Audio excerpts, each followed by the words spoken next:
Bonjour à tous. Donc, Alexandra Coussieu-Martinez. Je suis éducatrice spécialisée dans un SAVS à Nîmes, dans le Gard, qui s'appelle le SAVA. C'est un SAVS qui est un peu atypique parce qu'il existait bien avant la loi de 2004 qui l'a juridiquement ancré.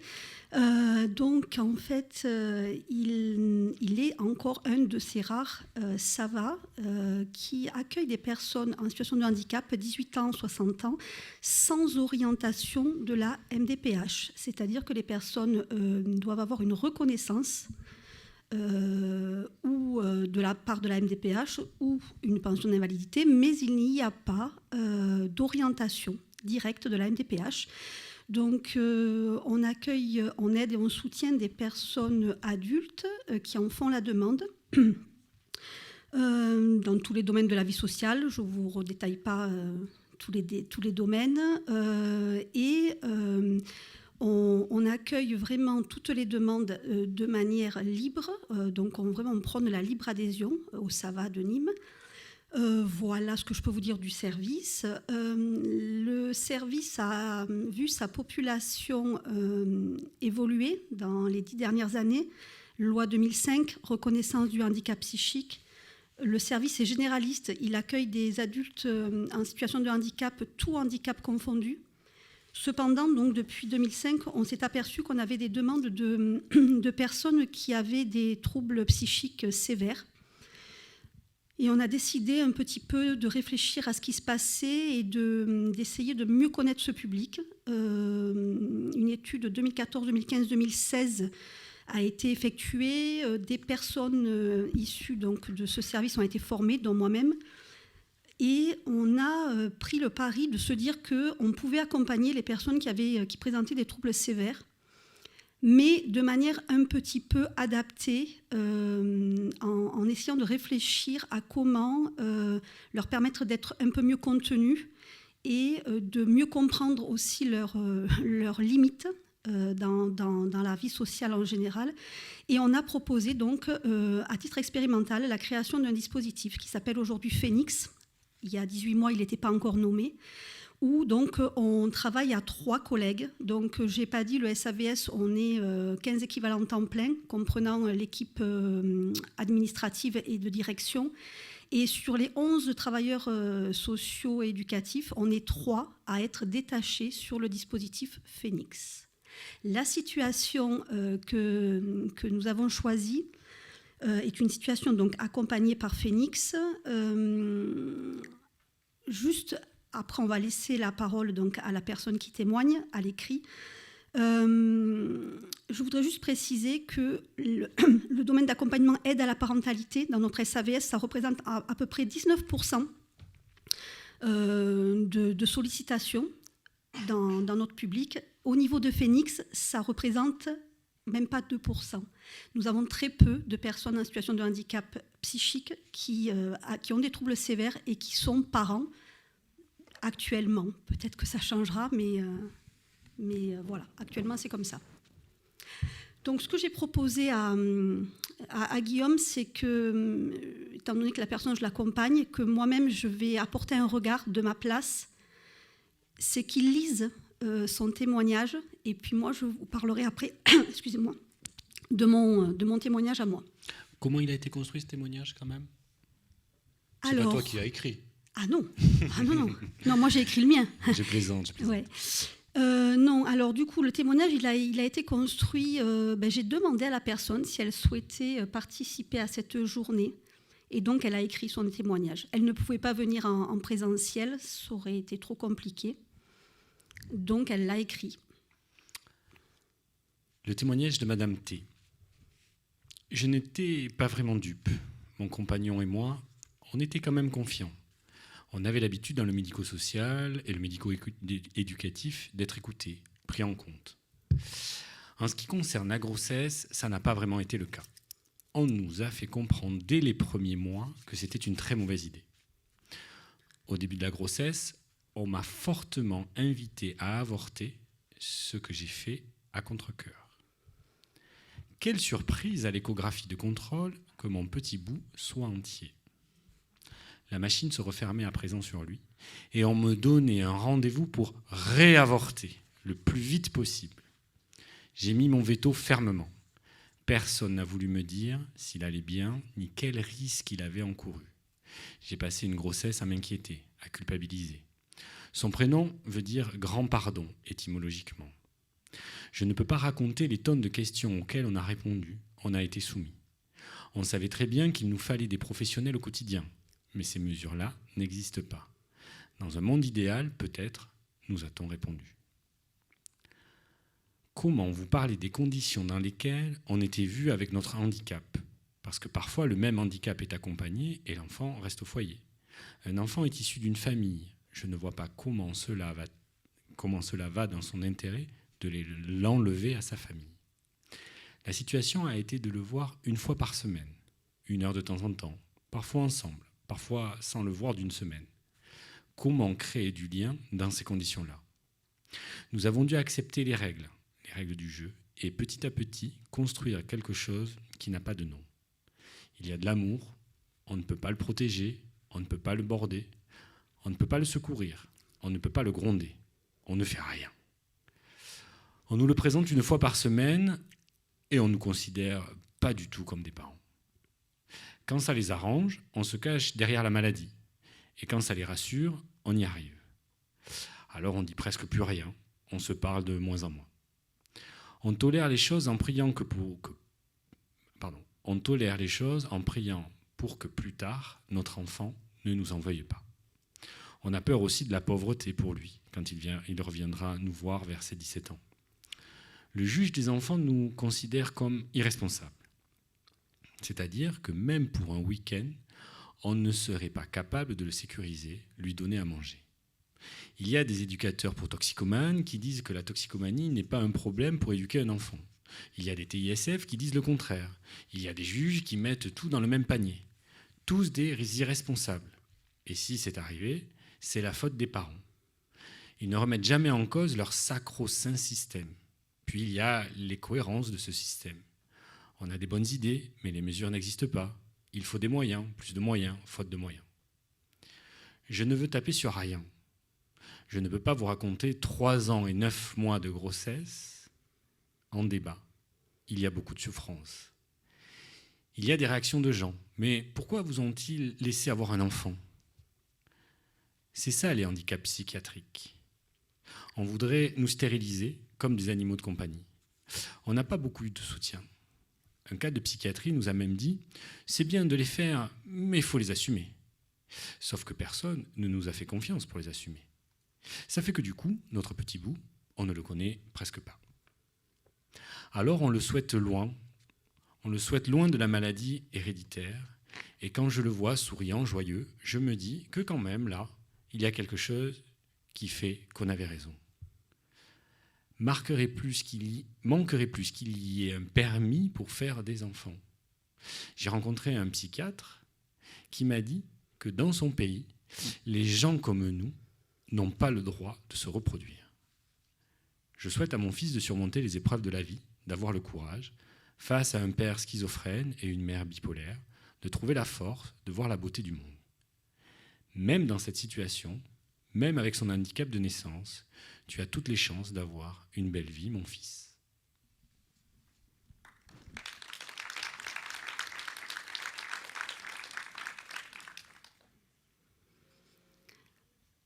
Voilà, ça a plombé.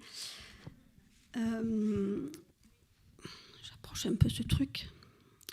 Voilà, donc j'ai attribué un prénom fictif donc, à cette personne. On va l'appeler Mireille. Mireille s'est adressée à notre service il y a 3 ans sur les conseils d'une amie. Sa demande initiale était un soutien administratif, ou plus justement, une aide pour faire tampon entre elle et sa curatrice. Déjà connue de notre service, elle avait fait un court passage en 2007, mais son état de santé psychique ne permettait pas à ce moment-là de mettre en place un accompagnement suivi. Elle a très mal vécu cette rupture. Elle est maman de 2 enfants. Eric, 19 ans, étudiant, qui ne vit pas au domicile, et Marc, 15 mois, placé en famille d'accueil depuis sa naissance, après un passage au secteur K, service néonatologie, du CHU où elle est restée plusieurs jours. À son arrivée, une évaluation partagée avec le CMP nous apprend que son état est stable. Cependant, sa demande d'accompagnement est à creuser, car elle bénéficie déjà d'un solide étayage. Aide ménagère, curatelle, accompagnement à la parentalité par les services de l'ASE, investissement dans un GEM. Maintenant, je vais vous parler de Mireille dans ma rencontre avec elle. Mireille est une jeune femme souriante, au regard percutant. Dès notre première rencontre, elle m'annonce sa maladie, parle de son handicap sans détour, précisant que sa bipolarité est de type 3, comme pour me signifier une distinction. Mireille raconte son histoire de vie, ponctuée par les hospitalisations en psychiatrie. Sa première décompensation psychique date de son premier accouchement en 1998. Son fils aîné a bénéficié d'une mesure éducative à domicile, puis il a été placé au sein de la famille. Elle ne pouvait pas s'en occuper. Puis elle raconte sa seconde grossesse. Marc est né en 2016. Il a été placé dès la naissance, en famille d'accueil. Mireille vit la nuit, elle n'est pas matinale. Avec humour, elle raconte « Adolescente, elle voulait travailler dans une boulangerie. Ça aurait été pratique. Mais les éducateurs qui la suivaient ont refusé. » Aujourd'hui, elle a une RQTH, reconnaissance en qualité de travailleur handicapé, avec une orientation ESAT. À ce sujet, elle est très loquace. Elle ouvre le débat. L'ESAT n'est-il pas aujourd'hui le nouveau lieu d'exploitation des humains handicapés? Esclavage moderne? Ce sont ses mots. Pour elle, c'est très clair. Elle n'ira pas y travailler. D'ailleurs, le seul métier qu'elle souhaite faire est celui de maman. Sa priorité est d'ouvrir un compte d'épargne à Marc afin de lui constituer une épargne pour plus tard. C'est comme ça que font les parents, non? Mireille sait ce qu'elle veut. Elle a besoin d'être aiguillée pour faire valoir ses droits. Elle aimerait aussi quitter son studio, avoir un logement de type 3 avec une chambre pour accueillir Marc. Elle projette d'avoir un logement plus grand pour mettre toutes les chances de son côté, accueillir Marc plus tard dans des conditions normales. Mireille fatigue vite. Son temps de concentration est réduit. Le déroulé de nos entretiens est imprévisible. Elle demande à être guidée pour faire par elle-même. Cependant, elle connaît des limites. Elle connaît aussi ses difficultés. Elle a besoin de planifier pour ne pas s'éparpiller. Elle sollicite des rendez-vous plutôt l'après-midi, mettant en avant sa difficulté à se lever, Nous nous adaptons. Mireille parle vite. Elle se met en colère quand elle a l'impression que ses choix éducatifs sont remis en cause. Elle est catégorique. Elle ne veut pas qu'on lui pose des questions sur ses choix quand il s'agit de ses enfants. Ne pas répondre, attendre que ça passe. Un moment de silence. Elle reconnaît s'être emportée. La discussion est possible à nouveau. Nous apprenons à nous connaître. Mireille fait appel à moi quand elle a besoin d'une écoute bienveillante. Il n'est pas question, pour le moment, qu'il y ait une autre éducatrice qui vienne en binôme. Elle me parle des événements douloureux, du décès de son grand-père, de sa séparation avec le papa de Marc. D'ailleurs, concernant ce dernier, elle dresse un portrait catastrophique, handicapé psychique, toxicomane. Elle a besoin de se protéger, elle ne veut plus vivre avec lui. mais elle finira par venir avec lui au service pour nous le présenter, afin que nous l'aidions lui aussi.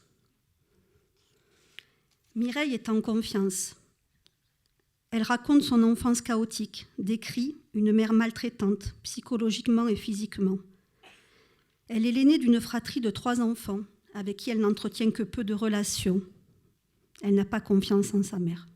D'ailleurs, elle s'oppose fermement à ce que cette dernière ait des droits de garde et de visite non médiatisés. Elle me laisse peu à peu entrer dans son intimité, chez elle, puis sur son blog où elle a posté des écrits sur sa souffrance. Un jour, Mireille exprime avec réalisme ses craintes, ses difficultés avec l'ASE, mais aussi ses propres difficultés à accepter la séparation d'avec Marc. Elle souffre énormément de constater qu'on lui inculque des choix d'éducation qui ne sont pas toujours les siens. Un autre jour, elle est impatiente, a un discours décousu, incompréhensible. Sa sensibilité au changement, à l'environnement et au bruit est exacerbée. Cela la déstabilise, cela nous déstabilise. Lorsque son comportement change en une fraction de seconde, je reste interloquée. Sa méfiance, sa défiance envers moi est brutale. Elle ne veut plus me voir, se détourne. De toute manière, elle préfère les yeux bleus de mes collègues. Sans réaction de ma part, elle se ravise. Finalement, elle veut bien que je continue à l'accompagner à l'ASE. De toute manière, elle a viré la TISF, la famille d'accueil. À quand mon tour? Nous mettons un terme à l'entretien. Dans ce moment de crise, notre service est contacté par l'éducatrice référente des services de l'aide sociale à l'enfance. Cette dernière veut nous alerter. Notre échange téléphonique permet une meilleure compréhension des rôles de chacun. Mireille ne nous a pas interpellés pour un soutien à la parentalité. Quand Mireille est dans une phase maniaque, nous avons du mal à canaliser son désir de parler. Il est important de repérer les signes de cette phase, d'utiliser les techniques de reformulation afin de s'assurer qu'elle ait bien compris. Les difficultés de concentration sont augmentées dans ces moments-là. L'éducatrice en est consciente, mais pour elle, gérer les périodes d'instabilité de Mireille reste compliqué. Ses allers-retours à l'hôpital, ses changements de planning, d'autant qu'elle a de nombreuses familles en charge. Une rencontre avec l'équipe de l'ASE, en présence de Mireille, a permis d'éclaircir la source d'un conflit existant, de dédramatiser ce conflit et de tisser un lien rassurant pour la suite de l'accompagnement. Cette rencontre m'a permis de comprendre la source du stress, de l'agitation que Mireille montrait depuis quelques semaines. Il y avait eu un changement, je ne savais pas lequel, mais j'ai compris. Il y avait eu un changement de famille d'accueil et de TISF durant l'été. Mireille nous dit avoir fait une bêtise. Elle a contacté l'ancienne famille d'accueil en visio pour donner des nouvelles de Marc. Cette famille d'accueil, proche de la retraite, est connue des services de l'ASE comme adoptant une posture fusionnelle avec les familles et les enfants. J'apprends que dans le cadre d'un changement de famille d'accueil, le protocole prévoit qu'il n'y ait pas de contact durant quelque temps avec l'ancienne famille d'accueil pour que l'enfant puisse tisser des liens avec la nouvelle famille d'accueil. Mireille exprime son mécontentement calmement. Elle reconnaît des compétences à tous les acteurs de l'ASE, y compris la TISF. Elle entend que la première famille a dépassé le cadre de ses fonctions. Cependant, en tant que maman, elle a repéré qu'un attachement existait entre son enfant et cette première famille d'accueil. Pourquoi casser cela ? C'est important d'avoir des liens pour se construire, non ? Elle souhaite que ce lien perdure, car cette personne a gardé Marc depuis sa naissance. Elle aimerait qu'elle devienne sa marraine civile. L'équipe de l'ASE précise que cela sera possible seulement quand elle sera à la retraite, à titre personnel. Dans le même temps, dans la même phrase, elle informe Mireille que de toute manière, Marc changera de famille d'accueil à l'âge de 10 ans, âge de fin de prise en charge des familles d'accueil. Il ira donc en foyer. L'éducatrice référente pense que Mireille se sous-estime, mais qu'elle fait preuve de compétence parentale. J'ai entendu ce matin, mais c'est le mot qui a été employé. Maintenant qu'elle va mieux, les visites médiatisées vont reprendre. Mireille est reconnaissante de l'aide que nous lui apportons et elle accepte la proposition de l'équipe de l'ASE de faire des rencontres trimestrielles, interprofessionnelles, en ma présence pour l'année 2020. Covid, mars 2020. Aucune rencontre n'a été programmée à ce jour. Nous avions repéré d'emblée l'importance de collaborer avec les acteurs présents dans cette situation. Cependant, nous avons rencontré des difficultés pour mettre en place ce travail. Notre surcharge de travail, leur surcharge de travail, la crise sanitaire, ainsi que les modifications de l'humeur de Mireille. Mireille semble happée par ses troubles psychiques. Elle apparaît, disparaît, réapparaît, sollicite, rejette, annule. Elle s'est saisie ponctuellement de l'espace que nous lui proposions comme un espace de soutien parmi tant d'autres qu'elle fréquente dans la cité. Chaque événement, heureux ou malheureux, chaque changement a un retentissement important sur sa santé mentale. Le stress augmente, elle voit venir les crises, mais pas assez tôt, ce qui la conduit inévitablement à une hospitalisation en psychiatrie. Merci.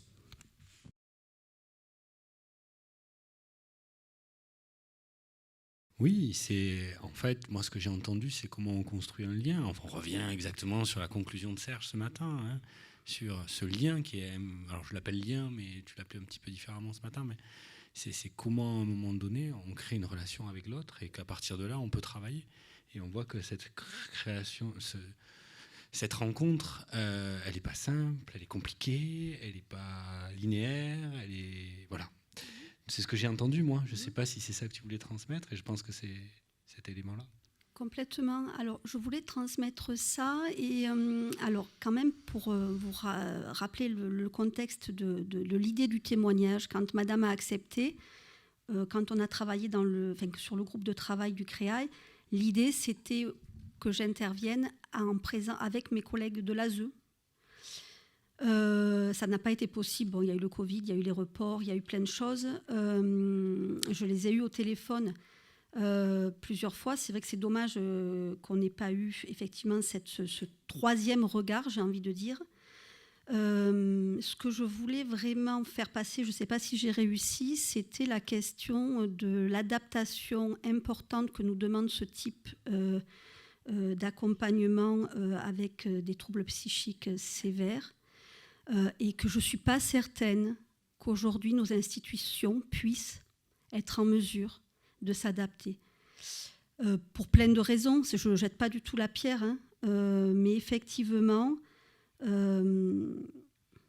sont surchargés.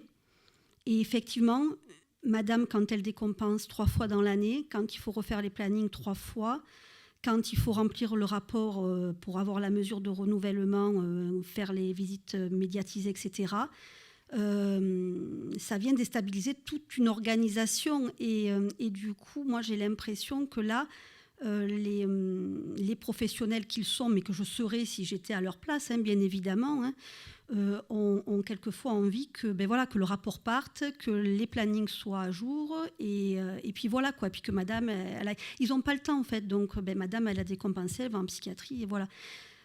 Mais du coup, ce que je voulais faire passer comme message, c'est qu'elle a envie de plus, en fait. Parce qu'elle le dit bien dans son écrit. Il y a des bonnes idées, mais les mesures n'existent pas. Et elle a envie de plus, mais bon, malheureusement, à ce jour, dans notre système, ça n'existe pas. C'est la tension éthique entre l'organisation des institutions et leur absence de plasticité par rapport à des problématiques individuelles. Et ça, c'est le problème, c'est la tension éthique de base, quoi.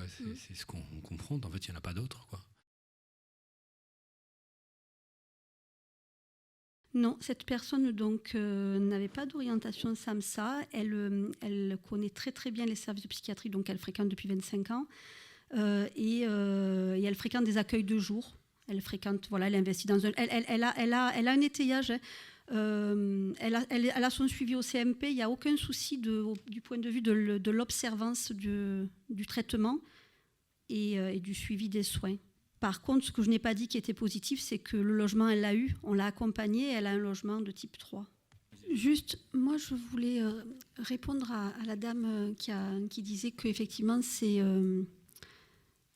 plus complexe quand les personnes sont dans le refus ou dans l'incompréhension ou dans le déni. Alors, c'est vrai. On l'a vécu aussi au SAVA avec d'autres situations, etc.